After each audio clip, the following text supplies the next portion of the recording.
the pit of despair. The researcher who built this device named it himself. He didn't call it an isolation chamber or a sensory deprivation unit.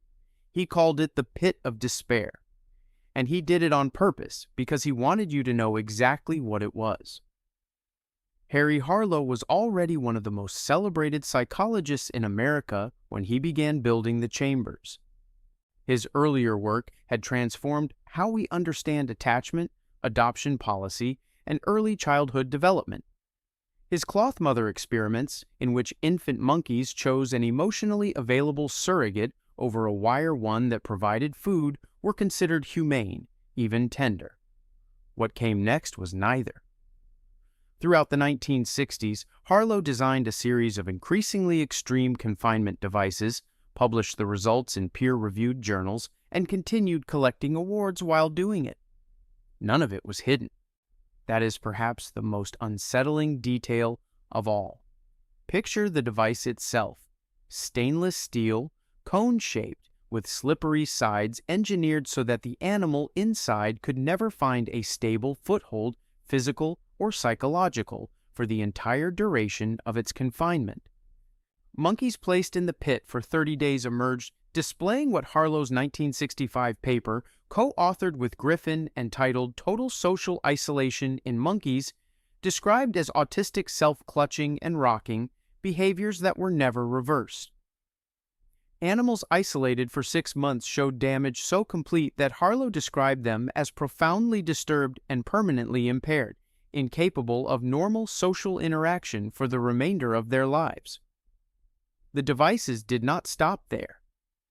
Harlow also constructed what he named the rape rack, a restraining frame designed to force psychologically damaged isolated females to breed, because their confinement had rendered voluntary mating neurologically impossible. A third device, which he called the Iron Maiden, was a surrogate mother fitted with hidden mechanisms that would blast the clinging infant with compressed air or eject metal spikes at intervals. It was designed to test whether attachment would persist through abuse. It did. Every time. The American Psychological Association gave Harlow its highest honor, the Distinguished Scientific Contribution Award, in 1960. President Lyndon Johnson awarded him the National Medal of Science in 1967, 5 years into these specific experiments. The standard explanation for Harlow's isolation work is that it operated under the stated assumption that mapping the outer boundary of psychological damage would reveal the mechanisms of trauma and eventually how to treat it in human children. His attachment research is considered foundational to developmental psychology. The cloth mother findings alone reshaped pediatric medicine and neonatal care worldwide. The isolation experiments, however extreme, are framed by most historians as the dark edge of a body of work that produced genuine and lasting benefit. But Harlow found the outer boundary in the first year of isolation experiments. He kept going for a decade. No treatment protocol emerged from the data. No therapy was developed. At some point, according to some historians of science, the experiment stopped being about the question. What was it about then? Some researchers have suggested the isolation work crossed from investigation into something closer to demonstration, that by the late 1960s, Harlow was no longer testing a hypothesis, but proving a point about the nature of suffering itself. What point exactly, we may never know. What we do know is that Harlow suffered severe depression and underwent electroconvulsive therapy in 1967, the same year he received the National Medal of Science. Whether spending a decade engineering despair leaves a mark on the engineer, whether the man who named the pit understood it from the inside, is a question his biographers have never fully resolved. And perhaps that is the detail that sits longest after everything else has faded. From a laboratory in Wisconsin where suffering was produced with institutional approval, we traveled to South Africa, where a military psychiatrist with government funding and a uniform took the same logic and applied it directly to human beings. The Aversion Project. Somewhere in Pretoria in the 1970s, in a ward of a military hospital with a functioning staff and a chain of command and a budget allocated by the state, a licensed psychiatrist sat across from a conscript soldier and called what he was about to do a treatment program. The soldier had been referred because someone in his unit, or perhaps the soldier himself, had indicated he was homosexual. The program had a solution. Dr. Aubrey Levin held the rank of colonel in the South African Defense Force and reported directly to the SADF Surgeon General. His aversion project, which operated at Ward 22 of Voortrekker-Hoogte Military Hospital, was not a rogue operation run by a deviant in a basement. It was official military medical policy authorized at the highest levels of the apartheid state's medical command. It ran from 1971 to 1989. The aversion therapy protocol involved presenting subjects with same-sex erotic imagery while delivering escalating electric shocks. This was not a technique Levin invented. It was drawn directly from published behavioral psychology literature produced by Western universities, peer-reviewed, and taught in medical schools across multiple continents. The methodology was standard. Only the population was different. Researchers Mickey Van Zyl and a team of investigators compiled survivor testimony, military records, and medical documentation, publishing their findings in 1999 under the title The Aversion Project: Human Rights Abuses of Gays and Lesbians in the South African Defense Force by Health Workers During the Apartheid Era. Their report estimated that between 900 and 1,000 individuals were subjected to the program over its 18-year operation. The precise number cannot be confirmed because the records were deliberately destroyed before Truth and Reconciliation Commission investigators could access them. The program did not stop at electroconvulsive aversion therapy. According to testimony compiled in Van Zyl's report, at least 12 individuals were subjected to forced gender reassignment surgery without genuine informed consent. Subjects who resisted the program or attempted to report it were charged under the SADF disciplinary code. Some were imprisoned. The men inside Ward 22 had no meaningful avenue of refusal within the institution designed to treat them. Levin emigrated to Canada in 1995. He obtained a clinical professorship at the University of Calgary and practiced psychiatry there for 15 years without incident. In 2010, an undercover patient filmed Levin sexually assaulting him during a clinical session. Levin was convicted in 2013 and sentenced to 5 years in a Calgary prison.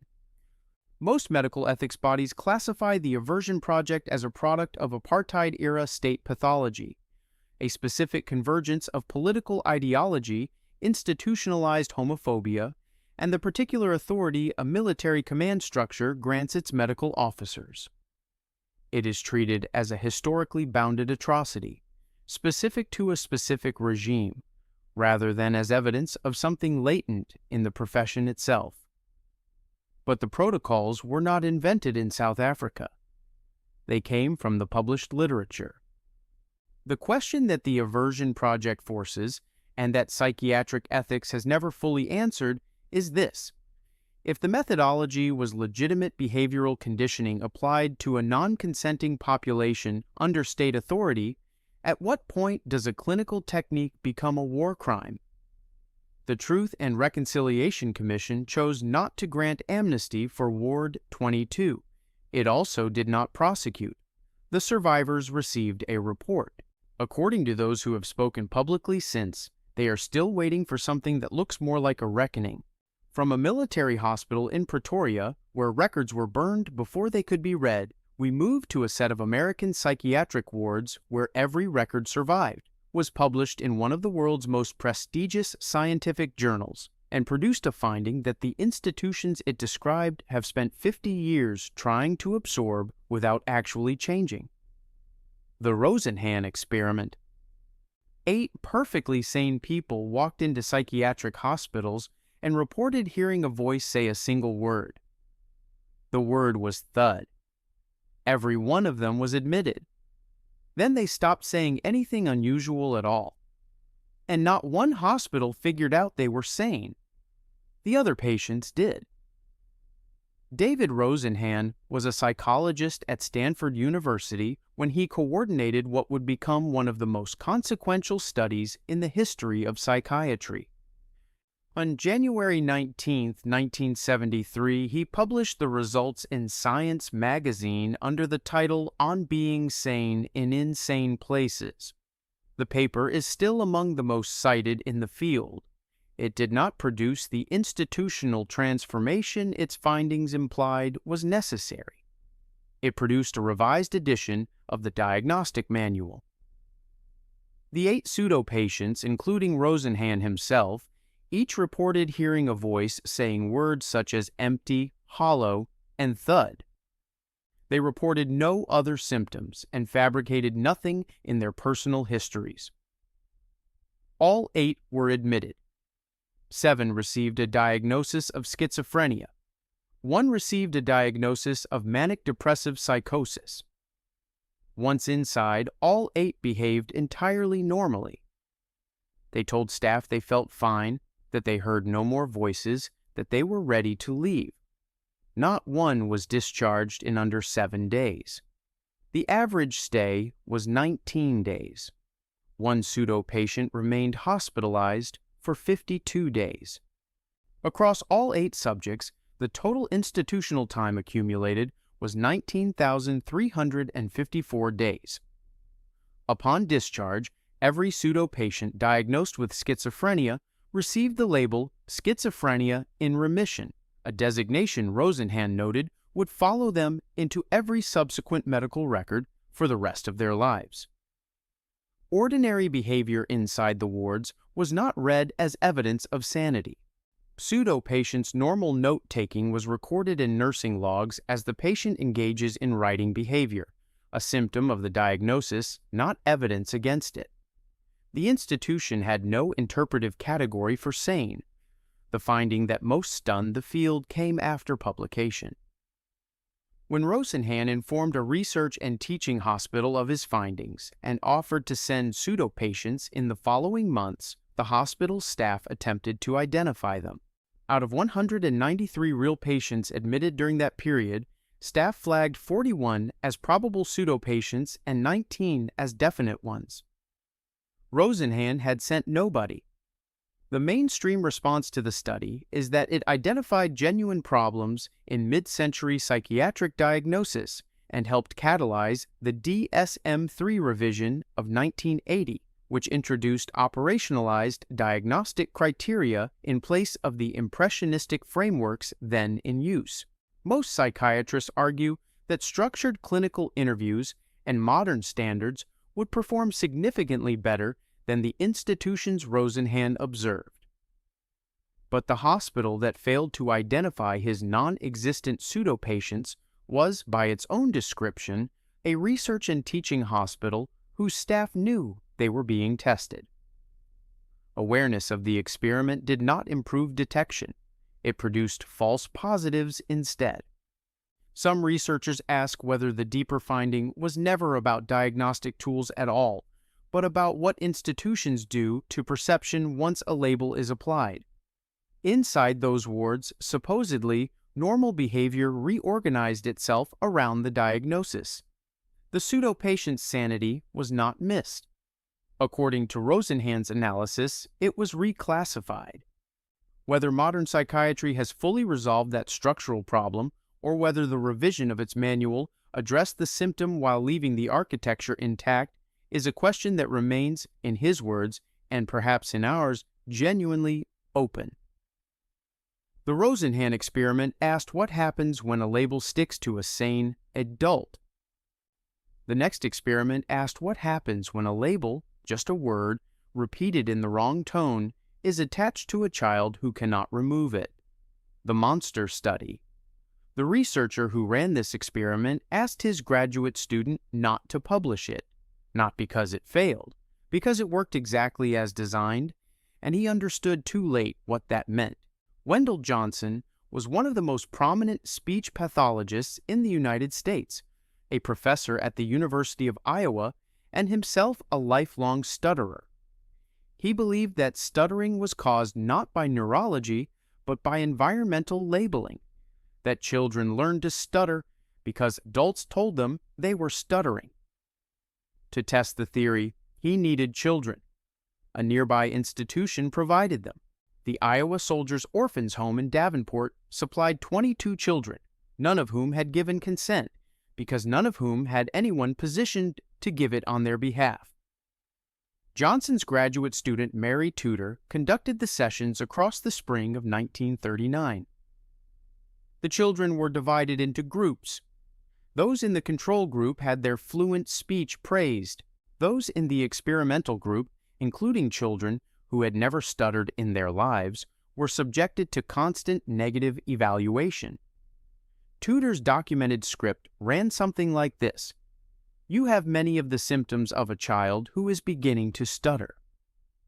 You must stop yourself immediately. You must try to speak more carefully." 5 of the 6 previously fluent children in the negative evaluation group showed significant disruption to their speech patterns by the study's end. Several became reluctant to speak at all in social situations. Tudor's own recovered field notes record her distress during the sessions.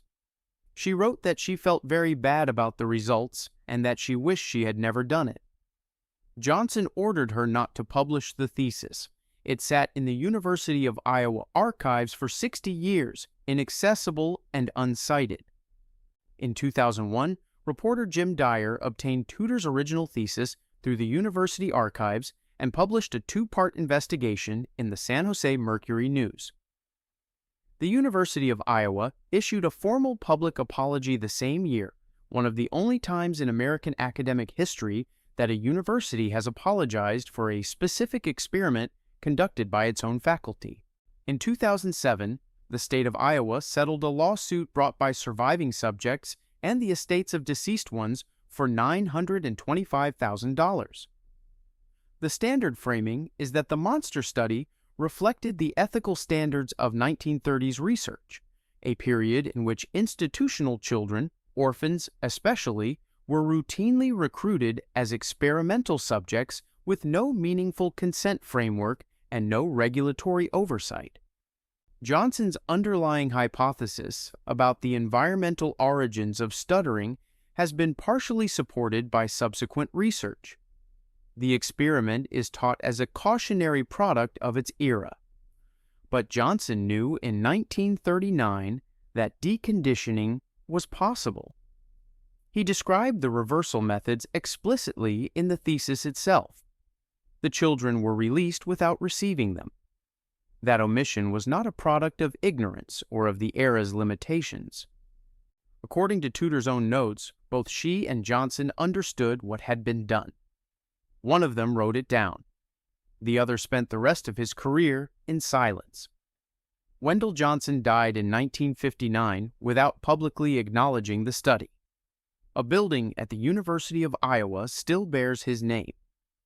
From an orphanage in Iowa, we traveled to a university photography laboratory in Minnesota, where a researcher set out to document the human face and accidentally documented something far more disturbing about the human will. The Landis facial expression experiment. The researcher told his subjects he was studying facial expressions. That part was true. He simply neglected to tell them what he was going to make them express, or how far the session would go before he considered it complete. Carney Landis was a graduate student at the University of Minnesota in 1924 when he designed the study. His goal was to determine whether human beings share universal facial expressions of emotion, a question with genuine scientific merit. He recruited fellow students and university staff, marked their faces with charcoal lines in a grid pattern to aid photographic tracking of muscle movements, and placed them in front of a camera. The charcoal lines were the first detail. They made the session feel clinical and controlled before anything else began. The photographs Landis took that day still appear in psychology textbooks. The context in which they were taken is almost never explained. Over the course of each session, subjects were instructed in sequence to submerge their hands in a bucket of live frogs, to view sexually explicit photographs, to inhale ammonia, and to handle a live white rat. Each instruction arrived as though it were routine, the next step in a procedure that had official sanction and academic purpose. Then came the final instruction. Each subject was handed a kitchen knife and told to decapitate the rat. Approximately 2/3 of subjects complied after initial hesitation. The 1/3 who refused had the decapitation performed directly in front of them by Landis himself, using the same knife. Among the subjects that day was a 13-year-old boy who had been referred to the laboratory by a psychiatrist for behavioral evaluation. He was subjected to the full protocol, including the decapitation instruction. Another subject who initially refused was connected to an electrical current and shocked until compliant. Landis recorded all of this. He published the photographs. His central conclusion, that no universal facial expression of disgust exists, was largely ignored by subsequent researchers. The compliance data was never formally analyzed because Landis apparently did not recognize it as the study's primary finding. The photographs survived as curious historical artifacts. The behavioral pattern they documented waited 37 years for Stanley Milgram to give it a name. The experiment is cited now almost exclusively as an ethics case study, a demonstration of the dangers of pre-regulation human subjects research. Its scientific contribution was minimal, the methodology poorly controlled, the conclusions unsupported. It is classified as a category error, the use of genuine, uncontrolled distress to study the facial representation of simulated emotion. But the most significant finding in that laboratory in 1924 was not about faces. 2/3 of ordinary people, in a clinical setting, with a graduate student observing and a camera recording, decapitated a living animal because they were told to. The authority was informal. The institutional framework was minimal. And still the number was 2/3. Landis published the photographs and moved on. Some researchers ask whether the study that became a footnote in ethics education was actually the first documented data point in the science of obedience, and whether the fact that nobody recognized it as such for nearly 4 decades tells us something about what institutions choose to see. Landis stumbled onto the architecture of compliance by accident. The next researcher designed his entire experiment around it, and found a number so stable, so replicable, and so indifferent to moral education that he spent the rest of his career trying to make it mean something other than what it plainly said. The Milgram Experiment. The newspaper advertisement offered $4.50 and 1 hour of a person's time. It described a study of memory and learning. It did not mention that the study's actual subject was whether an ordinary American would electrocute a stranger to death if a man in a white laboratory coat told them to continue. Stanley Milgram was a social psychologist at Yale University who designed the obedience experiments in 1961, 1 year after Adolf Eichmann's capture and the beginning of his trial in Jerusalem. Milgram wanted to test a precise question. Did the Holocaust require a uniquely German cultural pathology, or would ordinary Americans behave similarly under conditions of institutional authority? He built a methodology, recruited subjects through the newspaper, and made his prediction. He expected most of them to refuse. They did not. The shock generator at the center of every session was labeled from 15 volts to 450 volts in 15-volt increments. The highest settings were marked danger, severe shock, and above that, simply XXX. The learner on the other side of the wall was a Confederate actor who received no actual shocks but delivered a scripted sequence of pre-recorded responses, grunts at 120 volts, demands to stop at 150, complaints of heart trouble at 300, and complete silence at 315 volts and above. When the subject hesitated, the researcher in the white coat said 4 things. In order, please continue. The experiment requires that you continue. It is absolutely essential that you continue, and you have no other choice. You must go on.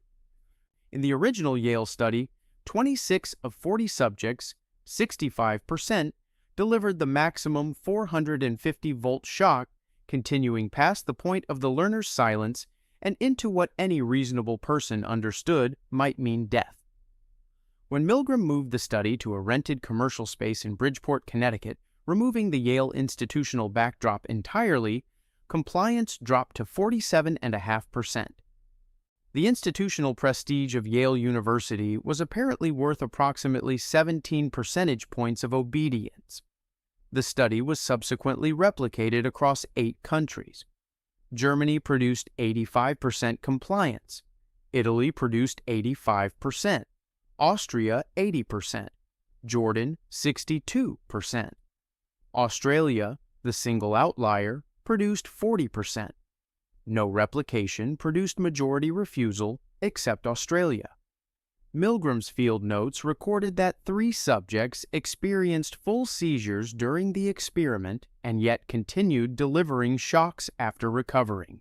In 2009, Jerry Berger at Santa Clara University conducted a partial replication, ethically limited to 150 volts, and found 70% of subjects compliant to that threshold, statistically unchanged from 1961. The Milgram experiments are understood by mainstream psychology as a demonstration of the power of situational factors, specifically legitimate authority, physical distance from the victim, and the incremental structure of commitment to override individual moral agency. The findings do not suggest that humans are uniquely cruel. They suggest that social architecture can route ordinary people toward extraordinary harm without requiring them to consciously choose it. The research is applied in understanding military atrocities, institutional abuse, and the psychology of bystander behavior. But knowing this has not changed the number. Every replication, across 6 decades and 8 countries, finds essentially the same result. The warning has been issued repeatedly and clearly. The percentage has not moved. Milgram resisted the most uncomfortable implication of his own data, which is that the 35% who refused were not morally stronger than the 65% who complied. They were differently positioned within the same architecture.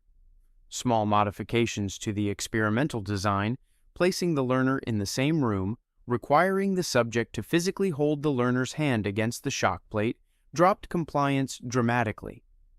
Some researchers ask whether the study was ever really measuring the subject's morality at all, or whether it was measuring their geometry, their position relative to authority, distance, and permission, and whether those 2 things, morality and position, are as separable as we have always assumed. Milgram tested obedience between strangers in a controlled laboratory. The next experiment built a laboratory out of an entire school and discovered that ordinary students could become true believers in 5 days without a single shock being delivered. The third wave. A history teacher in Palo Alto, California, wanted his students to understand how ordinary Germans had supported the Nazi regime. He started a classroom exercise on a Monday morning in April of 1967. By Friday, he had 200 members, a group salute, a printed symbol on membership cards, and a disciplinary enforcement structure run by the students themselves. He had to end the experiment before his students found out it was one. Ron Jones was a history teacher at Cubberley High School in Palo Alto, one of the most politically conscious, most explicitly anti-authoritarian cities in the United States at that precise moment in history. The counterculture was in full force. The Vietnam War protests were a daily reality. His students were not naive, not unsophisticated, not politically disengaged. The experiment began spontaneously in response to a question one of his students asked: how could ordinary German citizens claim ignorance of what the Nazis were doing? Jones decided to show them. He documented the experiment in a 1976 essay titled "Experiment in Terror," which later became the basis for a 1981 German film and a 2008 international remake. On the first day, Jones introduced a concept he called strength through discipline. He required students to sit at strict attention and respond to all questions in crisp, brief sentences. By afternoon, students were correcting each other's posture without being asked. On the second day, he introduced strength through community. Students developed a group salute, a cupped wave motion, and began addressing Jones with formal deference. Word spread beyond his classroom, and attendance increased voluntarily as other students sought to join. On the third day, Jones issued membership cards and named the movement the Third Wave. He instructed members to recruit others. By the end of that day, membership had grown from 30 to 200 students across the school. On the fourth day, Jones instructed members to report students and teachers who questioned or mocked the movement. Multiple reports were delivered to him within hours. On the fifth day, Jones told members that a national third wave leader would announce the movement on television that afternoon. 200 students gathered in the school auditorium. The screen showed footage of the Nuremberg rallies. Jones told them what they had become. Among his students at the experiment's start was a boy Jones identified as socially marginalized, an outsider whom other students largely ignored. By day 4, that student had become the movement's most committed enforcer and disciplinarian. Jones later described this as the single detail that disturbed him most. Following the experiment's revelation, many students denied having participated seriously or minimized their involvement. Jones noted in his 1976 account that this denial mirrored precisely the post-war behavior of ordinary Germans that had prompted his students' original question. The standard interpretation frames the third wave as a demonstration of conformity, social identity theory, and the developmental vulnerability of adolescents to group belonging, a susceptibility that fades with cognitive maturity and the development of stable individual values. But these were students in Palo Alto in 1967. If the developmental vulnerability explanation is sufficient, it needs to account for why it worked on some of the most politically aware young people in the country at the peak of a generation defined by its resistance to exactly this kind of authority. Some researchers ask whether the third wave suggests that the psychological infrastructure for authoritarian participation does not require ideology to be pre-installed, that it requires only a symbol, a group, and an outgroup, and that structure in the absence of any content whatsoever may be sufficient to override everything a person believes they stand for.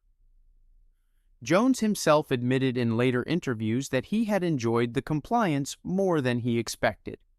The authority felt good. What it means that the researcher was not immune to the dynamic he was studying is a question that, supposedly, still has no clean answer. The third wave showed how quickly a group forms around nothing. The next experiment locked a group inside a building, assigned them roles, and watched to see whether the roles would eventually become the people wearing them. The Stanford Prison Experiment. The experiment was designed to run for 2 weeks. It lasted 6 days. Philip Zimbardo, the psychologist running it, did not stop it. His girlfriend visited on the 5th day, walked through the basement, saw what was happening, and told him she would leave him if he did not end it immediately. That is the reason it stopped. Philip Zimbardo was a psychology professor at Stanford University when he designed the study to examine a single question. Is prison brutality caused by the personalities of guards or by the structure of the prison environment? 24 male students were screened by independent evaluators, all rated emotionally stable with no prior antisocial behavior and randomly assigned to roles as guards or prisoners in a mock prison constructed in the basement of Jordan Hall. Zimbardo assigned himself the role of prison superintendent. That decision turned out to be the experiment's most significant data point. Within 36 hours, the randomly assigned student guards were using psychological torture techniques that no researcher had suggested, modeled, or approved. They forced prisoners to clean toilets with bare hands. They conducted roll calls at 2 a.m. They mandated degrading physical acts between prisoners. They denied bathroom access as punishment. None of this was in any script. It emerged from the structure of the roles alone, or so the published account maintains. By the second day, a prisoner rebellion had broken out. Guards responded by stripping prisoners, confiscating their mattresses, and placing the leader in solitary confinement. A prisoner designated number 8612 began screaming and exhibiting symptoms of acute psychological crisis. Zimbardo's research team initially concluded he was faking and delayed his release by several hours.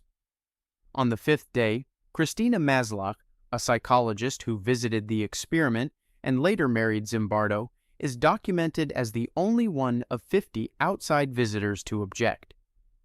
She told him what he was doing to those boys was a terrible thing. The experiment ended the following morning. Zimbardo himself had intervened as prison superintendent to prevent a prisoner transfer he believed was a real escape attempt. He had, in the language of his own later writing, confused the experimental frame with the situation it was studying. The mainstream reading is that the Stanford prison experiment demonstrated the power of institutional roles and situational context to override individual moral agency, a finding with significant implications for understanding prison abuse, military misconduct, and organizational behavior. Despite methodological criticisms, its core observation that role assignment alters behavior rapidly and profoundly has been supported by subsequent research. But in 2018, journalist Ben Blum published an investigation presenting evidence that guards may have been explicitly coached by researchers to behave harshly. If that is accurate, then the experiment's most famous finding, that ordinary people spontaneously become oppressors when given authority over others, was not observed. It was directed. The study that launched a generation of ethics courses may have demonstrated only that people follow instructions when a Stanford professor gives them. Some researchers ask whether the most significant finding of the Stanford prison experiment is about neither the guards nor the prisoners. Zimbardo became the prison superintendent. He lost the observational distance that is the minimum condition of scientific validity. He had to be told by someone standing outside the room that what he was watching was wrong. If the researcher role itself carries the same compliance-inducing architecture as the guard role, if institutional authority reorganizes the perception of everyone inside it, regardless of their position in the hierarchy, then perhaps the experimental design was simultaneously the experiment, and Zimbardo was simultaneously its most important subject. Zimbardo lost his perspective inside his own experiment. The next researcher never lost his, because he was watching from outside a cage he had built for someone else, and he believed the distance would protect him from what he was about to find inside a 9-month-old child. The little Albert experiment. The researcher described the baby as stolid and unemotional. That was the phrase John Watson chose for the 9-month-old child he was about to deliberately traumatize. It was not an incidental observation. It was the justification.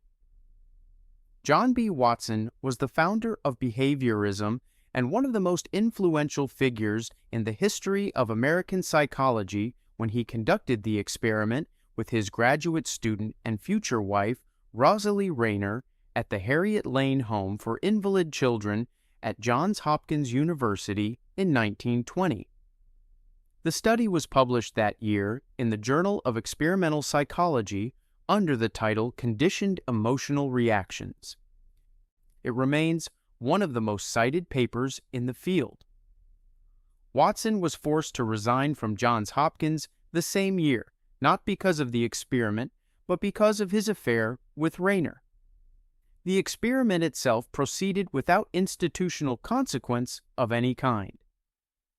Baseline testing confirmed that the infant Watson called Albert B showed no fear response to a white rat, a rabbit, a monkey, masks, or burning newspapers.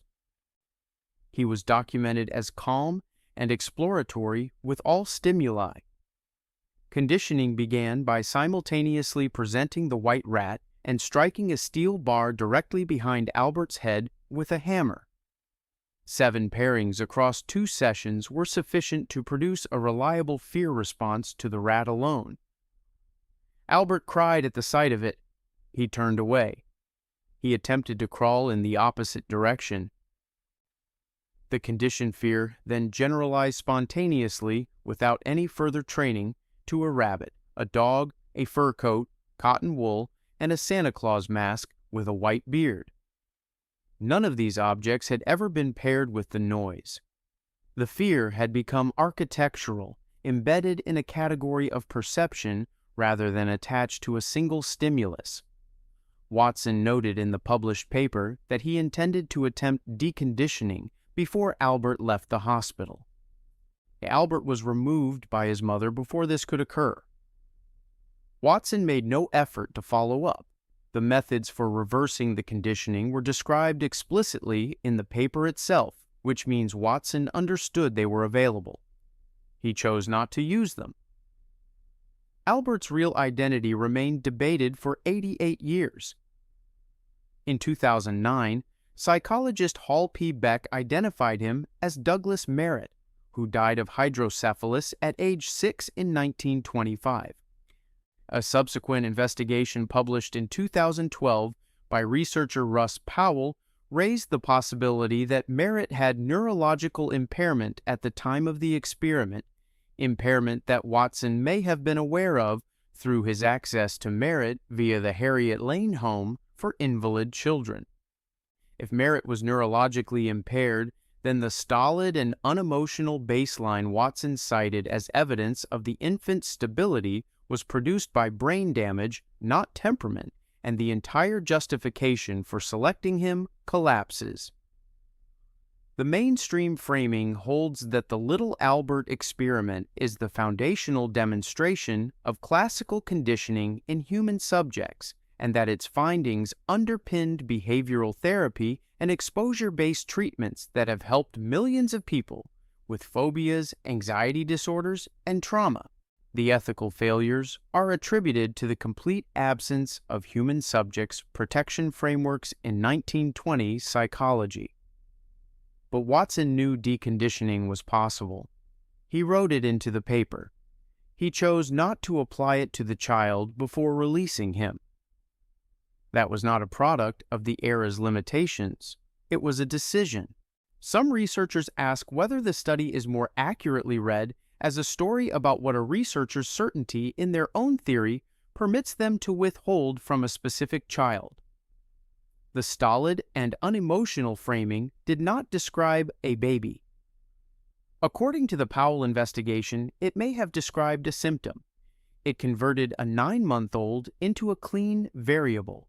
What that variable experienced between the experiment and his death at age 6, what the conditioning left inside him, is something we may never know. From a Baltimore hospital room where one child's fear was manufactured and filed, we travel to a state park in Oklahoma where a researcher built an entire social world for a group of boys and then published only the parts of the story that confirmed what he needed to find. The Robbers Cave experiment. The researchers chose their subjects with exceptional care. No broken homes, no prior behavioral problems. Psychologically healthy, academically stable, white, Protestant, middle-class American boys. They wanted a clean sample.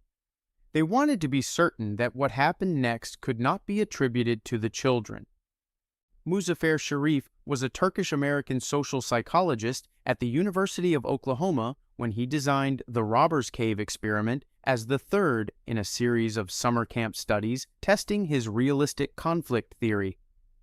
The argument that intergroup hostility arises naturally from competition over scarce resources and can be reduced by introducing cooperative goals that require both groups to work together. The 1961 publication of the Robbers Cave findings became a cornerstone of social psychology applied to school desegregation, international conflict resolution, and workplace diversity programs for 6 decades. What was not published until researcher Gina Perry recovered the archived records was the first attempt, conducted in 1953, which failed, was suppressed, and contained data that the published study could not accommodate. In that first attempt, known as the Middle Grove Study, the 2 groups of boys discovered the manipulative structure of the experiment, formed friendships across group lines, and directed their collective frustration toward the research staff. Sharif terminated the study and sealed the records. They remained inaccessible until Perry found them and published her analysis in her 2018 book, The Lost Boys. In the 1954 Robbers Cave study, the Eagles and the Rattlers were kept unaware of each other's existence for 1 week before competitive activities were introduced. Contact alone did not produce conflict. When competition alone also failed to generate sufficient hostility for Sharif's purposes, researchers intervened covertly. They burned the Rattlers' flag. They ransacked the Eagles' cabin. They stole comic books. On at least one documented occasion, they hid belongings to make each group believe the other had taken them. Following these researcher-initiated provocations, the groups engaged in raids, physical altercations, and had to be physically separated by staff. The Eagles burned the Rattlers' flag, a direct response to what the researchers had already done to the Rattlers' flag first. Sharif's conflict reduction phase introduced superordinate goals, such as a broken water supply that required joint repair by both groups. This produced partial reconciliation. Researchers' field notes, however, record that hostility between specific boys persisted at the study's conclusion. Perry's investigation also documented that research assistants across all 3 of Sharif's camp studies were instructed to work undercover as camp counselors and maintenance staff without the boys' knowledge. The entire ecological validity of the studies depended on concealing the experiment from its own subjects. The standard reading holds that the Robbers Cave experiment remains a valid demonstration of realistic conflict theory. Researchers' covert interventions, while ethically problematic by current standards, are framed as designed to accelerate the emergence of naturally occurring competitive dynamics rather than manufacture artificial ones.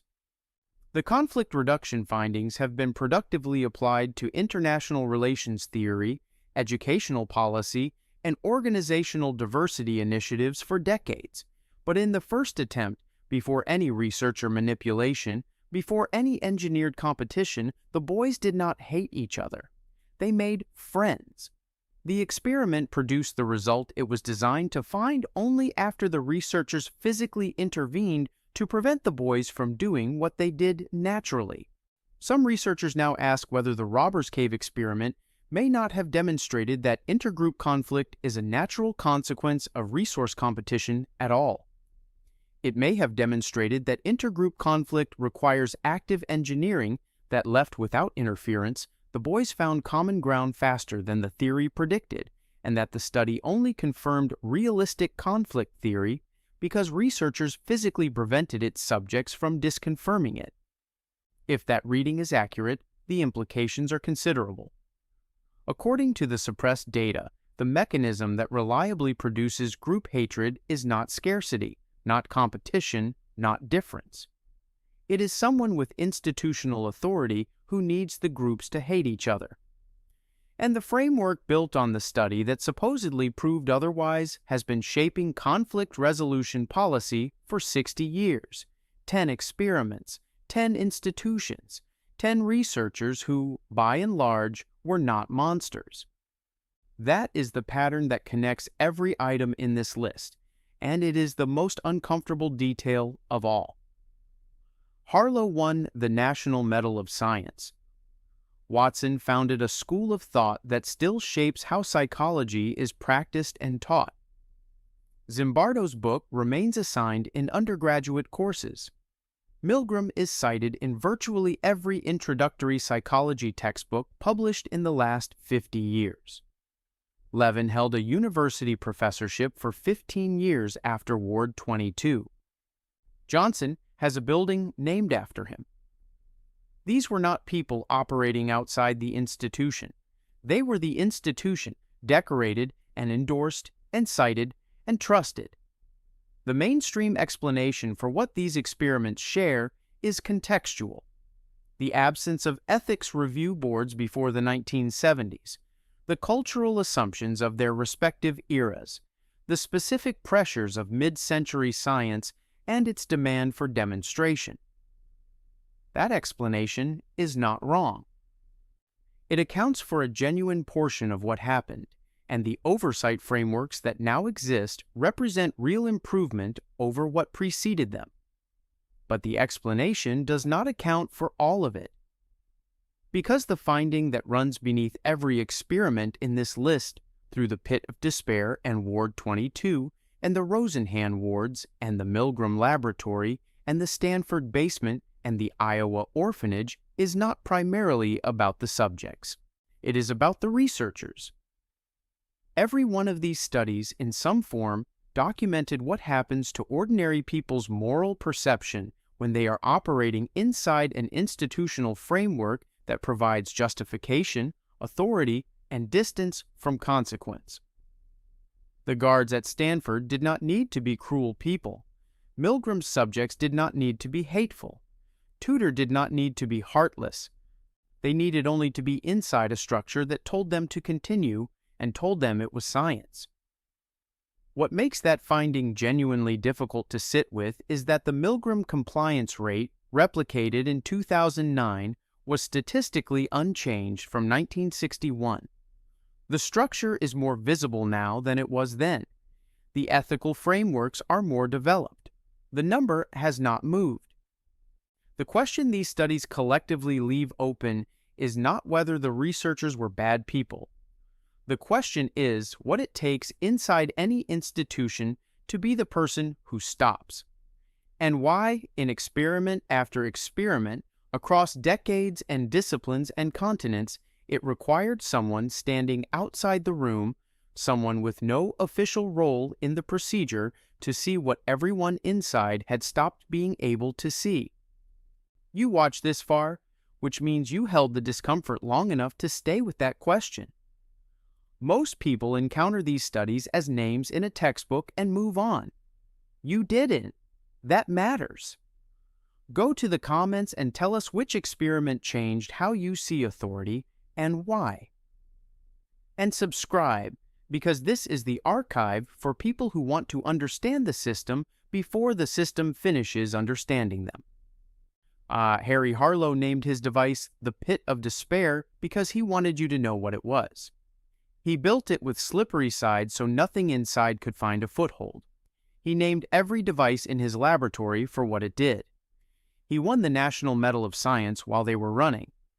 And somewhere in the gap between the naming and the award and the decade of continued operation, the institution absorbed all of it and called it science. The structure is still here. The number is still 65%. The question is still which side of the door you are standing on. Knowing the name of the pit is not the same as being free of it.